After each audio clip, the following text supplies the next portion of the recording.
concrètement, mon travail, c'est mettre en place des outils. Dans mon cas en particulier, c'est mettre en place des outils fractales pour permettre d'étudier des signaux, d'analyser des signaux, d'analyser des images, d'analyser un cours financier, d'analyser des ondes sismiques, d'analyser un peu tout ce qui nous entoure. Là, dernièrement, par exemple, des données médiamétriques, d'audience télé ou des données de toutes sortes. Très intéressant. Les fractales, donc j'ai dit le terme tout à l'heure. Vous avez forcément vu quelques visuels. C'est méga joli et satisfaisant à regarder. Moi, ce qui me tue aussi, c'est celles qui sont présentes dans la nature.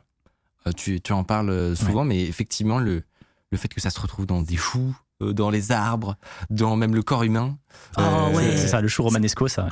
C'est beau. Alors, c'est ce qu'il faut se dire, c'est qu'en fait, à la base, Benoît Mandelbrot, le père un peu, on dit souvent que c'est le père des fractales. C'est à partir d'observations justement naturelles qu'il a inventé cette géométrie mathématique, qui en fait sont des objets qui sont dits autosimilaires. C'est-à-dire qu'on a beau zoomer sur l'objet, on retrouve les mêmes motifs. Et ils se ressemblent à chaque fois comme une fougère un peu aussi, non ? Une fougère, exactement. Et en fait, ce qui a été intéressant, c'est qu'il y a plusieurs scientifiques, informaticiens et biologistes qui ont essayé de recréer du coup des objets comme une fougère, comme un arbre, à partir d'algorithmes informatiques. On a, je pense, avec les visuels, une intuition de ce qu'est une fractale. Tu nous as dit, c'est un truc, quand tu zoomes dedans, tu as la même forme de façon infinie. C'est ça. D'un point de vue de toi comment tu le définirais, tu vois ? C'est-à-dire que, comment on peut créer un objet de fractal d'un point de vue mathématique qui est un peu simple. Genre, il n'y a pas, par exemple, un cube où en fait, il est dans ta main, mais c'est une fractale. C'est ça, alors ça qui est incroyable, et ça, c'est une bonne remarque. Alors, moi, ma définition de fractale, c'est pas celle-ci. J'ai une définition de fractale très mathématique. J'en parle pas ici, c'est à partir des dimensions fractales.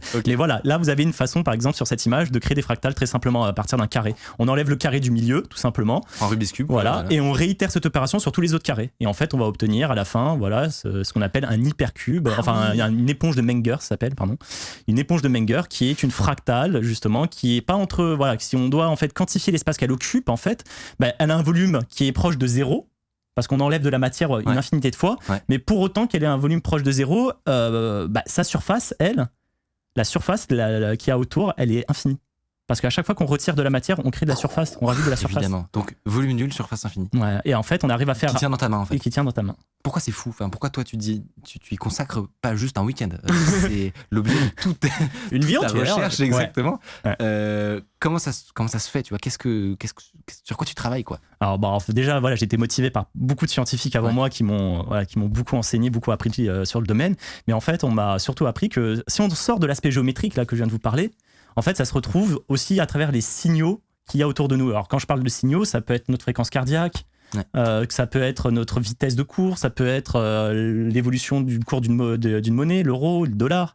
Ça peut être sur plein de signaux qui nous entourent. On peut retrouver, en fait, dans ces signaux-là, des formes aussi fractales. C'est ce qu'on va dire, quel est le rapport ? Mais en fait, si on parle de régularité de signaux, on retrouve ça. Et à quoi ça sert de se dire, excuse-moi, par exemple, dans la courbe euro-dollar, c'est une forme fractale ? Pourquoi c'est important ? Parce qu'en fait, pourquoi c'est important ? Si on souhaite classifier ces signaux, si on souhaite différencier ces signaux par rapport à d'autres, comment vous les différenciez ? Si je prends le rythme cardiaque, par exemple, de quelqu'un qui est malade et quelqu'un qui est de sain, comment je les différencie ? Parce qu'ils ont l'air très similaires de loin, c'est ça ? Et du coup, avec des calculs fractaux, ça se dit ? Oui, c'est des calculs fractales. Oui, fractales. Tu peux, toi, tu vois deux courbes à peu près similaires, tu peux te dire cette personne est en bonne santé, cette personne n'est pas en bonne santé. Alors, je peux pas, mais le but c'est de classifier, d'essayer d'arriver à là en effet. D'accord. C'est essayer de classifier différents types de signaux qui nous semblent identiques à l'œil pour à la fin réussir à les classifier et à avoir une classification de tous ces signaux. Ça, c'est magnifique. T'as d'autres applications de ce genre ? Bien sûr. Alors voilà, après, les applications qu'on voit la plupart du temps, c'est on met en place des outils, comme je vous avais dit. Et dans ces outils, on met souvent en place des outils aussi en ondelette, c'est-à-dire qu'on va y faire une analyse, comme on a dit, en multi-échelle, en différentes échelles. On va zoomer, on va regarder à différentes échelles de zoom comment l'objet est construit. Et c'est cette analyse multi-échelle qu'on appelle les ondelettes, c'est utilisé par exemple dans plein d'autres domaines aujourd'hui qui ont été développés depuis les années 65-70 par plusieurs mathématiciens et qui ont développé par exemple ce que vous connaissez sur vos ordinateurs comme le JPEG, le MP3, le son. Donc tout ce qui va être analyse d'image et de son aujourd'hui. Avant, on utilisait beaucoup l'analyse de Fourier, c'est-à-dire l'analyse temps-fréquence. On décomposait en temps et en fréquence les signaux, mais maintenant, on peut faire aussi de l'analyse qu'on appelle temps-échelle. Et donc, tu veux dire que c'est grâce à ça qu'on est arrivé à mettre au point les formats d'images genre JPEG ? Tout à fait. Le JPEG qui est utilisé aujourd'hui dans le médical, à la base, c'est Ingrid Debouchy, donc une grande mathématicienne donc d'origine belge et qui est aujourd'hui donc américaine, qui a reçu plein de prix, qui est une grande mathématicienne, qui a développé avec Yves Meyer, Stéphane Jaffar, Stéphane Mala, qui est à l'Académie française aujourd'hui. Ils ont développé des technologies à partir des ondelettes qui aujourd'hui permettent à avoir donc un format de compression d'image qui est le JPEG, par exemple 2000, qui a été développé par Ingrid Debouchy, qui permet concrètement à faire tenir des images dans des disques durs très petits, ou qui a permis par exemple aussi de détecter des images qui viennent de l'espace. Donc ils ont permis de faire plein de choses. Attends, parce que je pense que même la notion de compression et de comment on stocke finalement de l'information complexe comme une image est pas forcément évidente. Exactement. Et du coup, alors, si tu me dis si j'ai une bêtise, mais l'objectif de la compression, c'est comment faire en sorte que cette image, donc cette représentation d'une matrice de pixels finalement, comment je peux faire en sorte qu'elle ne pèse pas 100 gigas quoi, pour pouvoir finalement l'avoir sur mon disque dur, la faire se balader sur internet. La technique de base c'est de réduire le nombre de pixels, donc on se dit évidemment ça va réduire la taille, et en fait il y a d'autres moyens. Il y a d'autres moyens, en passant par le JPEG, compresser l'image différemment sans que pour autant ça change forcément trop la qualité de l'image. En tout cas pour l'œil humain quoi. Voilà, c'est ça, pour l'œil humain ça changera peu. Et donc ça c'est ce qu'on fait par exemple avec de la compression en ondelette. Tu peux d'un point de vue un peu intuitif, comment ça marcherait par exemple, genre juste tu peux pas enlever des données random, il va y avoir des pixels qui manquent au milieu. Il y a ce qu'on appelle les ondelettes de Haar que vous connaissez tous en fait. L'ondelette de Haar, tout le monde la connaît. Vous prenez vos pixels. Donc vous êtes d'accord, une image c'est un carré de pixels. Je prends des petits carrés de 2 de pixels et j'en fais la moyenne. Et ainsi de suite sur tous les pixels. Donc ça c'est l'ondelette de base qu'on appelle l'ondelette de Haar. Franchement, donc ça, bonne idée. Ça c'est une façon du coup à la fin, tu vas te retrouver à réduire le nombre de pixels, non ? C'est ça, on réduit le nombre de pixels, on a fait une moyenne sur tous ces pixels, on les a réduits, donc c'est une ondelette assez basique qui est de moyenner. Mais en fait, il y a d'autres façons de faire. Ça va se voir un peu à l'œil. Ça va se voir un peu à l'œil. Donc il y a d'autres façons de faire pour faire en sorte que ça soit moins visible à l'œil. C'est-à-dire qu'on va essayer de garder les pixels, par contre, qui sont plus prédominants, on va pondérer ensuite. Donc sur les 4 pixels, à la place de faire la moyenne des 4, on va pondérer ceux qui ont plus de nuances, par exemple. Donc là, on va prendre d'autres ondelettes, comme l'ondelette de Debouchy, on va prendre des ondelettes qui ont différentes formes, donc il y a plein d'ondelettes différentes. Et en fait, l'ondelette de Debouchy a été utilisée, par exemple, pour la compression JPEG, puisque c'est l'une des ondelettes qui est les plus performantes, justement, dans ce domaine. Et c'est Microsoft qui ont développé ensuite les algorithmes pour pouvoir les développer sur leurs ordinateurs. Ok, mais si on regarde juste l'importance d'arriver à optimiser 1% de volume sur le web entier, par exemple, ou sur les vidéos de tout YouTube.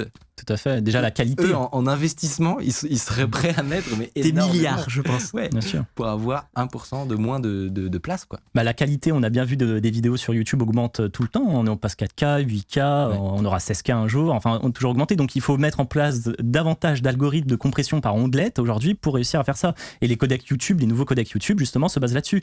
YouTube a payé des ingénieurs chez Google, justement, pour développer des nouveaux codecs vidéo. Donc, c'est le VP9 actuellement, qui va être mis en place pour justement permettre d'avoir une meilleure compression d'image et permettre d'avoir du 8K peut-être dans le futur sur tout en YouTube. Optimisant la place sur les disques durs de leur data center et des échanges, parce que tout le monde n'a pas forcément une fibre de malade.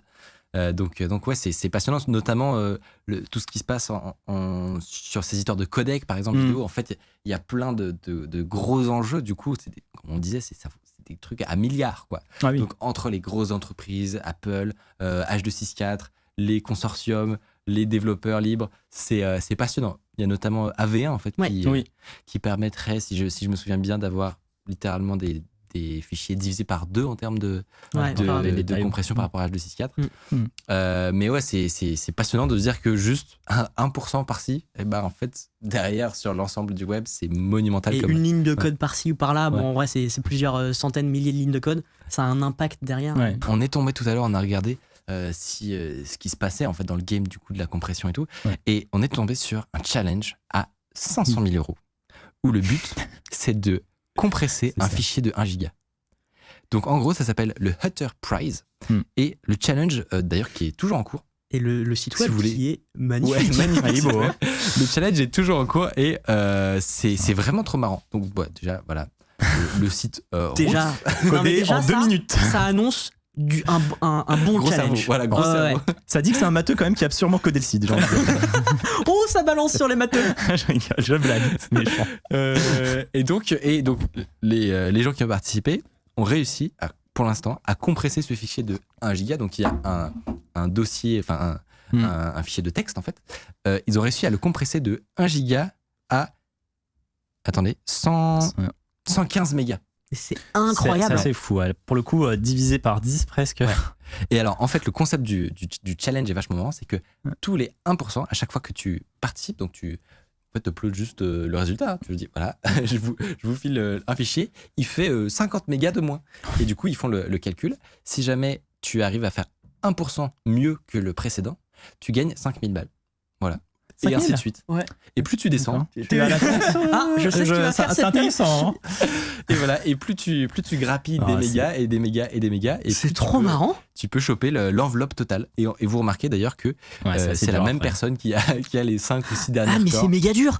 Parce qu'il y a 2006, 2007, 2009, 2017. Il a mis 8 ans entre les deux tentatives. Non. Pour optimiser le truc, à la fin, ça devient. Je vais pas faire ça cette nuit. En rentabilité, je suis pas certain. Je crois que sur Kaggle, on peut gagner plus facilement quand même, je pense. Et ce qui est marrant de voir, c'est les restrictions. C'est-à-dire que là, on peut voir donc le facteur de compression, donc quel est le ratio. On peut voir aussi combien de RAM il est nécessaire pour faire la compression.